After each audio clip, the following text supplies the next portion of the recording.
everyone! Welcome back to another vlog.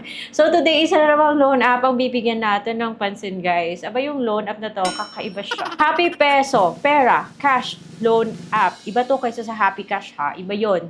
Ito naman ay si Happy Peso, Pera Cash Loan App na mukhang bago. Meron siyang 4.7 stars pero hindi tayo basta-basta naniniwala doon, ha. At huwag niyo munang i-download kahit mukha siyang promising kasi sabi niya nagpapahiram siya ng between 2,000 pesos to 50,000 pesos. Is it really worth na magbigay tayo ng personal information sa loan app? Pero panoorin niyo na lang muna yung video na to para meron kayong tamang expectations. Saka kayo mag-decide kung okay ba siya o hindi.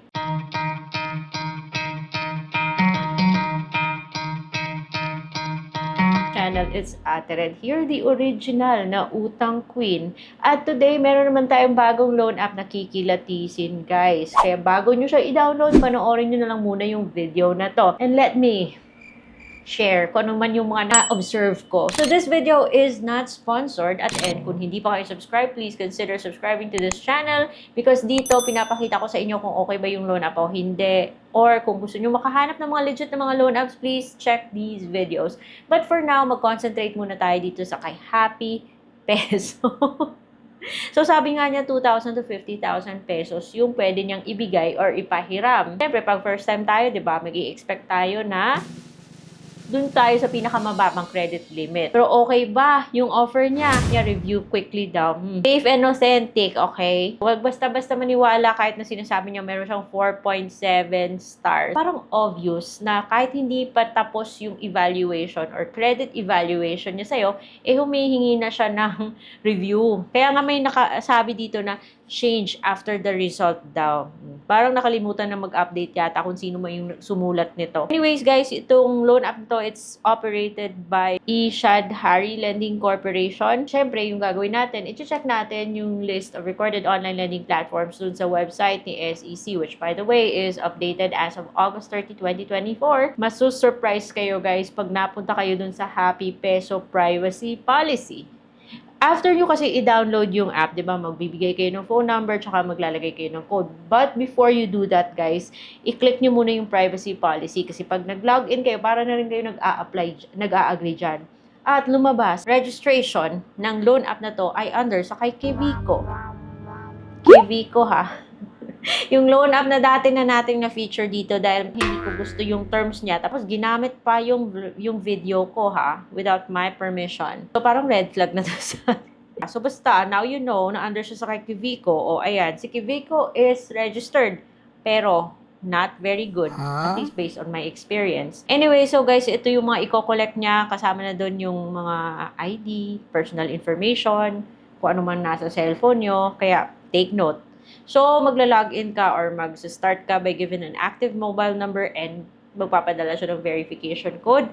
Mag-agree ka sa privacy policy and then click login. And doon lalabas sa kabilang page na between 2,000 and 50,000 pesos na yung maaari niyang ibigay na credit limit. So, i-click mo yung get limit to continue at meron siyang ipapakita overview of the application process. Click fill information. Doon kayo mag-start sa pagbibigay ng valid ID nyo. May instructions kung paano picturean. Yung mga valid IDs na tinatanggap niya, ang cute nga, no? Parang yung vibes niya is parang nung dati sa mga loan apps na nasilip na natin before. Anyways, yung mga tatanggapin yung mga IDs, driving license, PRC, SSS, passport, postal ID, UMID, TIN, voter ID.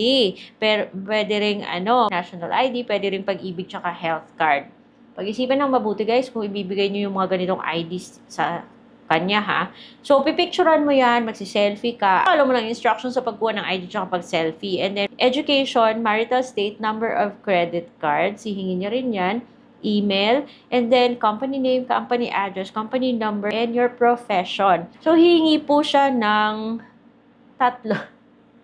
tatlong contact reference, at least tatlo lang, hindi 5. Kakaloka kasi parang sabi niya, allow ko access to 1 contact lang. Pero parang sinilip niya na lahat. After the contact reference, mag-provide ka ng e-wallet. Pwede si GCash, PayMaya, Grab, e-wallet. Pinili ko si Grab para malalaman ko kaagad kung sakali man may biglang pumasok, malalaman ko kaagad kung saan galing. So, meron ding OmniPay, but I am not familiar. So, just click submit and make sure na lang na tama po yung number na andyan. Ayaw nating maligaw yung pera. Hirap po guys mag-dispute. So, click submit pag sure ka na. Buti naman at hindi pala siya auto-submit. Hindi siya nanggugulat. Pero, bibigyan ka niya ng chance na ma-review yung loan terms bago ka makapag-proceed. So, hindi po siya buong matatanggap kasi 800 po yung ikakaltas niya. Yung received amount is 1,200. At babayaran mo after. Familiar na tayo dito. Hindi po siya long term. After 7 days, babayaran mo. Almost yung buong loan na kasi meron siyang pa 20 pesos na kunyari next time na pero parang ano lang, parang pautot lang guys. So 1,980, almost fully paid ka na ha.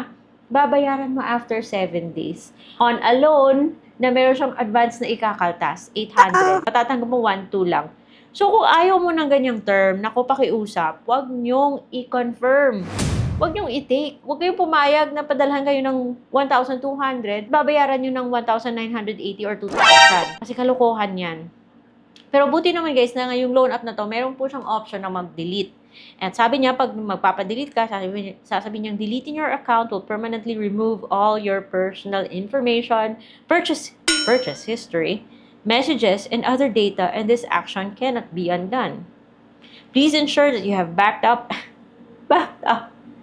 Ano ba yan? So, i-click mo yung yes. Pag click mo ng yes, ibabalikan nyo dun sa login. It's as if walang nangyari. Charot. Pero guys, bakit pa naman natin hihintayin na mapunta tayo sa part na magpapadelete tayo ng account kung meron na tayong advance idea kung anong meron sa loan app na to. So, sana napanood nyo yung buong video guys at nakita nyo kung magkano lang yung matatanggap kung sakaling maglo-loan kayo dito. So, ako hindi ko yan tinake kasi kalokohan po para sa akin yung malaking service fee. At magbabayad ka ng 2,000, pagkatapos talo ka ng 800. So, hindi pwede yan. Na hindi nyo muna na-download yung loan app na to, at now, at least kilala nyo na siya. Pero, nasa inyo yan kung gusto nyo pa rin magpatuloy. Pero yung sa akin guys, kasi ayoko mag-loan dito, nagpa-delete ako ng account, sana naman na-delete nga niya, and ni-remove ko na yung app. Yun.